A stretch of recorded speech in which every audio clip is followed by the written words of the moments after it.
I work in healthcare sales, which means I spend a lot of time in hospitals.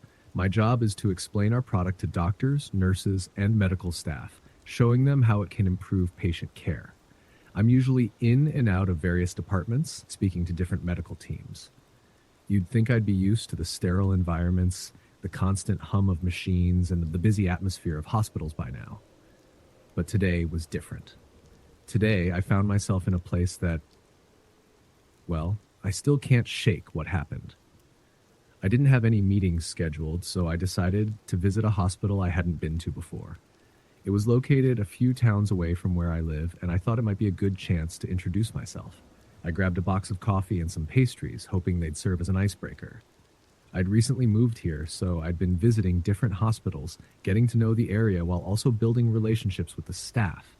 The hospital stood out the moment I saw it. It was a massive building, sleek and modern, with pristine white walls and large windows reflecting the sunlight. The grounds were immaculate, freshly trimmed grass, vibrant flower beds, not a weed in sight. Everything about the place seemed perfect from the outside. But as soon as I stepped into the parking lot, a strange feeling crept over me. The lot was packed with cars, yet it was unnervingly quiet. There were no people coming or going, no chatter, no signs of life. I chalked it up to my imagination and found a spot near the entrance. With the coffee and pastries in hand, I walked toward the front doors. They were locked, and a sign asked visitors to press the buzzer and state the name of the doctor or patient they were visiting. I pressed it, waited a moment, and the sliding doors opened. The moment I stepped inside, something was wrong. The bustling energy I had expected from a busy hospital was completely absent. The lobby was cavernous, but it was silent, abandoned. The only sound was my own breathing and the soft squeak of my shoes against the linoleum floor. The air felt heavy, like I'd just walked into a place long forgotten. Rows of chairs lined the waiting area, but they were old, worn and faded like they hadn't been used in years.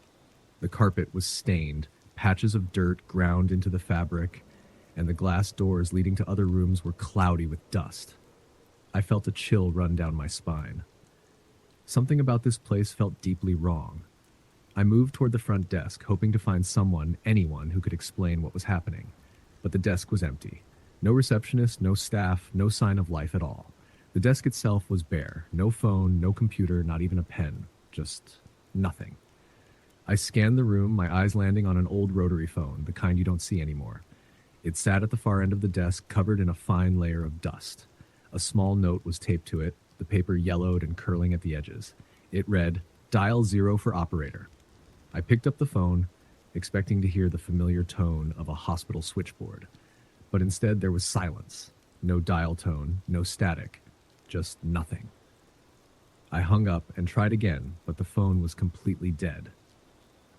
By this point, a strange sense of unease had settled in the pit of my stomach. Determined to drop off the coffee and pastries, I decided to keep looking. Maybe I just arrived during an off hour, or perhaps I'd misunderstood the layout of the hospital. As I walked further into the building, I passed by several rooms, but each one was dark, the doors closed tight. The more I walked, the more unsettling it became. Where was everyone? I glanced down one of the hallways. It was completely dark. The bulbs overhead either burned out or turned off. The shadows seemed to stretch endlessly, and the further I looked, the more my instincts screamed at me to turn back. My heart raced as the silence grew heavier around me. Hospitals are supposed to be places filled with life, activity, the sounds of people, machines, the pulse of care. But this place was dead. And yet there was something here. Something unseen but present. I returned to the lobby, noticing something I hadn't before. 7 wheelchairs were scattered throughout the space, haphazardly placed, as if left behind in a rush. They were all positioned at odd angles, like the people who had been sitting in them had disappeared in an instant. I stared at them for a moment, the eerie silence growing louder in my ears. The thought crossed my mind to leave, but something, curiosity maybe, kept me there. I couldn't help but wonder what had happened. Why was this place so empty? What could explain this eerie atmosphere? I set the coffee and pastries down on the desk, trying to shake off the growing feeling of dread. But the more I stood there, the more it gnawed at me. I couldn't hear the hum of machines, the distant voices of staff, or the beeping of monitors. It was like the entire hospital had fallen into some kind of strange limbo. Finally, I couldn't take it anymore. I grabbed my things and headed back toward the entrance. As soon as I stepped outside, the tension lifted. The sun hit my face, and the air felt lighter, almost refreshing after the suffocating atmosphere inside. I got into my car, hands trembling slightly as I gripped the steering wheel.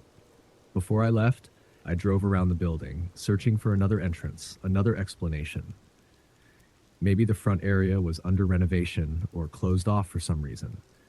But as I circled the hospital, all I saw was more emptiness. The back entrance was locked, and the windows were dark. There was no sign of activity, no indication that anyone had been there in ages. I couldn't let it go. That night, I called a colleague who had worked in the area before. I asked them if they had ever visited this hospital.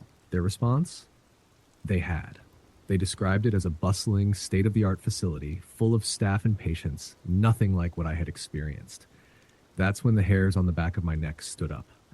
Whatever I had seen, whatever that hospital was, it wasn't normal.